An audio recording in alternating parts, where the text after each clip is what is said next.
स्वामी जी आज आजम खान से एक मिनट अरे भाई चुप लोग चुप जाओ। अरे भाई एक मिनट और नीचे करो अरविंद भाई, अभी नहीं पहुंच रहे सुरेश भाई। स्वामी जी आज आजम भाई से मिलने पहुंचे हैं, क्या कहेंगे? वहाँ थोड़ी सी आईडी उठाओ। आज राज्यसभा से प्रेरित होकर के भाजपा सरकार ने जो ज्यादती इस देश के और उत्तर प्रदेश, विशेष रूप से उत्तर प्रदेश नीचे करो और नीचे करो वरिष्ठतम और नीचे करो नेता श्री आजम खान साहब के साथ दुर्भावनापूर्ण कार्रवाई की गई, वाकई में वो अत्यंत चिंतनीय है।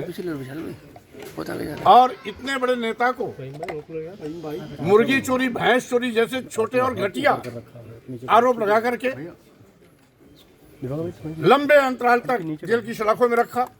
हम समझते हैं विशाल भाई मोबाइल थोड़ा सा, इतनी दरिंदगी तो इमरजेंसी में भी किसी नेता के साथ नहीं हुई थी। जो दरिंदगी आजम खान साहब के साथ हुई है, एक तरीके से वो लोकतंत्र पर बदनुमा दाग है। स्वाभाविक रूप से तानाशाही रवैये की शिकार भाजपा सरकार ने आपके साथ भेदभावपूर्ण जो बर्ताव किया है, उसकी जितनी भी निंदा की जाए उतनी कम है। आपके साथ जो जनजातीय अत्याचार, अन्याय हुआ है, सरकार ने बदले की भावना से जो हिंसात्मक कार्य किया है, उसकी मैं घोर निंदा भी करता हूं।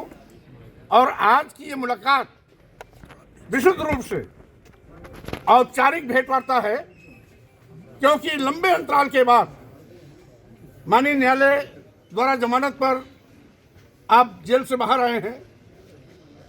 स्वाभाविक रूप से जो भी वैचारिक लड़ाई लड़ते हैं, ईमानदारी से पूरी राजनीति में जिन्होंने अपना समय गंवाया, ऐसे नामी गिरामी नेता आजम खान जी के साथ दुर्भावनापूर्ण की गई कार्रवाई हम समझते हैं न केवल निंदनीय है, लोकतंत्र में अक्षम्य भी है। इसकी घोर निंदा करता हूं।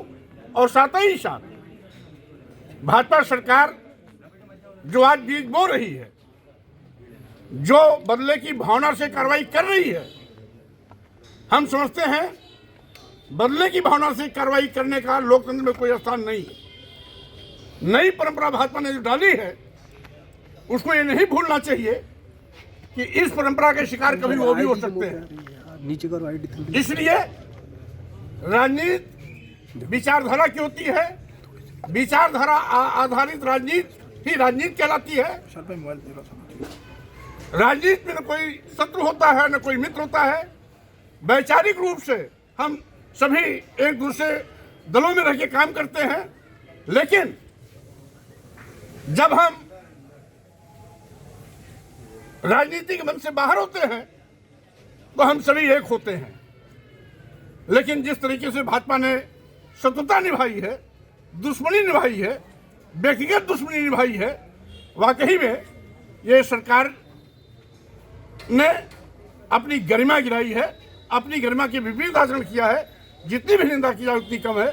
स्वाभाविक रूप से आज मैं आजम खान साहब से, जो वरिष्ठतम नेता हैं, असेंबली में लंबे अरसे तक, 1 दर्जन बार तक जो विधायक रहे हैं, राज्यसभा लोकसभा में सांसद रहे हैं, जिनकी इतनी लंबी राजनीति रही हो, उनके साथ जो घिनौना कृत्य किया गया है, वाकई में दुखद भी है, निंदनीय भी है और लोकतंत्र में यह कलंक भी है। हम समझते हैं भाजपा सरकार को ऐसी घटिया हरकतों से बाहर आना चाहिए।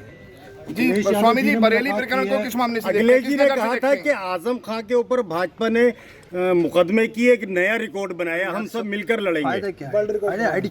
बहरहाल उस पर मैं कुछ नहीं कहना चाहता। मैं उनका सवाल उनसे कीजिएगा, आपका सवाल आजम खान साहब से स्वामी जी बरेली प्रकरण मामले को कैसे देखते हैं? आया हूँ, हालचाल लेने आया हूँ, कुशलक्षेम पूछने आया हूँ, शीघ्र स्वस्थ होने की कामना करने आया हूँ।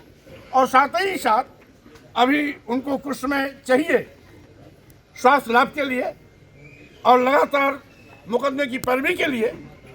इससे जब उससे मुक्त होंगे तो हम लोग विस्तार से फिर बैठेंगे, फिर से बात भी करेंगे। बरेली घटना पे क्या कहना चाहेंगे? बरेली घटनाओं किस तरह से देखते हैं? बरेली घटना भी